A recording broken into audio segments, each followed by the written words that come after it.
Estamos aqui para mais uma aula de gestão da qualidade. Vamos continuar aí falando sobre as ferramentas da qualidade. Eu sou o professor Rossi e vamos lá. Então, estamos falando aí de um método, da Ishikawa, ou da espinha de peixe, Vimos aí brainstorming. E agora vamos ver aí o método dos 5 porquês. Então, o 5 porquês, ele é o método mais simples e bastante eficiente para a detecção das causas raiz de problemas.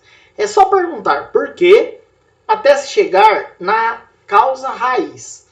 O princípio é muito simples.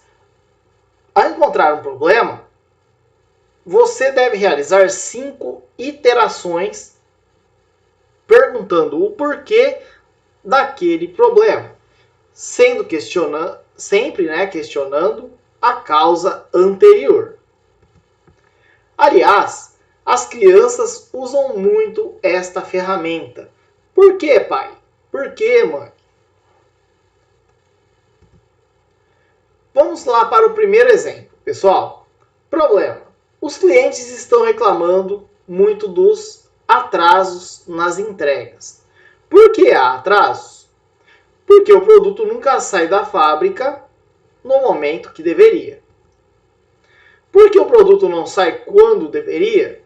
Porque as ordens de produção estão atrasando. Por que as ordens estão atrasando? Porque o cálculo das horas de produção sempre fica menor do que a realidade. Por que o cálculo das horas está errado? Porque estamos usando um software ultrapassado.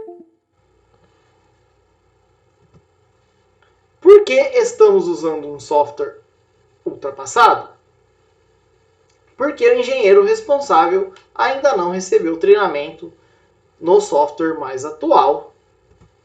Então, se o responsável somente fizesse a primeira pergunta, tentaria mudar o sistema de transporte da empresa, o que provavelmente seria mais caro e não resolveria realmente o problema. Na realidade, não é necessário que sejam exatamente 5 perguntas. Podem ser menos ou mais, desde que você chegue à real causa do problema. Então, no exemplo, ainda poderia haver um porquê mais, e se descobriria que o engenheiro não foi treinado devido à sua forte carga de trabalho. Então, também é importante entender que este, pessoal, é uma ferramenta limitada. Fazer 5 perguntas não substitui uma análise da qualidade detalhada. Então, pessoas diferentes provavelmente chegarão a causas raiz diferentes com essas perguntas. Por isso, o ideal é que as perguntas sejam feitas com participação de toda a equipe para que gere um debate em torno das causas verdadeiras. Vamos lá para um segundo exemplo. Problema: o aluno perdeu a prova. Por que ele perdeu a prova? Porque ele perdeu o ônibus. Por que ele perdeu o ônibus? Porque ele acordou atrasado. Por que ele acordou atrasado? Porque ele foi dormir tarde. Por que foi dormir tarde? Porque ele ficou estudando até tarde. Por que ele ficou estudando até tarde? Porque ele não tinha estudado antes. E por que ele não tinha estudado antes? Porque não sabia que ia ter prova. Por que não sabia que ia ter prova? Porque ele faltou na aula que o professor marcou a prova. Por quê? Porque ele ficou doente. Então, desta análise, podemos achar que a causa raiz foi o coitadinho do aluno que ficou doente. Bom, em alguma altura do campeonato, ele ficou sabendo que teria prova. Por quê? Ele não se interessou de saber o que o professor passou na aula, que ele faltou.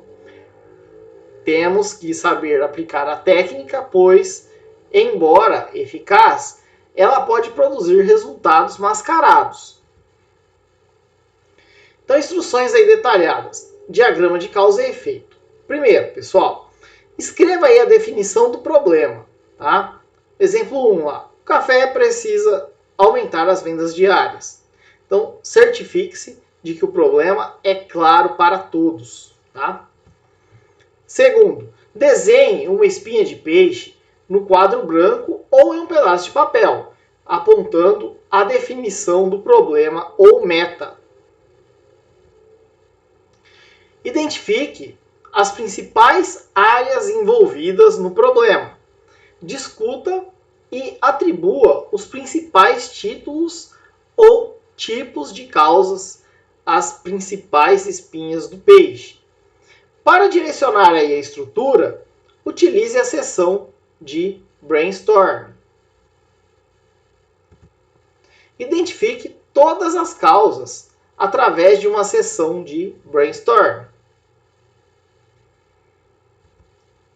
Dicas. Antes de passar para a ideia ou causa diferente, explore cada causa ou ramificação até sua conclusão, usando a técnica conhecida como 5 porquês. Reserve tempo suficiente para esgotar essas discussões em extensão e profundidade. Identifique que as causas mais importantes e priorize-as. Neste exemplo, o horário do funcionamento e o pronto atendimento foram as causas mais importantes das queixas dos clientes. Um outro exemplo, pessoal, exemplo 2. Traçar aí o diagrama de causa e efeito para o excesso de consumo de um automóvel. Então aí temos a nossa espinha de peixe, né? O nosso objetivo lá na frente, o excesso de consumo de combustível. Primeira parte lá do planejamento é o tipo de condução, né? Temos aí o excesso de velocidade, né? Condução irregular, subidas e descidas, excesso de carga, né? Agora, para problema mecânico, né? Peso versus potência, motor, cilindrada, aerodinâmica. Para manutenção, temos filtro, vela, óleo, escape, pneu, mau estado, pressão. Para ambiente exterior, temos condições atmosféricas, tipo e condição de piso, clima, altura do ano, mês, dia, né? E etc. Então, esse daí é um diagrama de causa e efeito que é possível identificar alguns dos pontos-chave aí do problema, ok? Um outro exemplo, professores interessados em descobrir a causa de reprovações em uma determinada disciplina. Então, alto índice de reprovação escolar, faça aí a espinha de peixe, e temos lá, professores, né, salário, motivação, regime de trabalho, atualização, formação. Os alunos, disponibilidade, motivação, saúde, recursos, apostilas, audiovisual, calculadora, método, prova, preparação da aula, carga horária de aula, exercícios, local, ventilação, iluminação. Essas são minhas referências bibliográficas, pessoal. Espero que vocês tenham gostado aí do vídeo. Dê um joinha, se inscreva no meu canal e até a próxima aula, pessoal!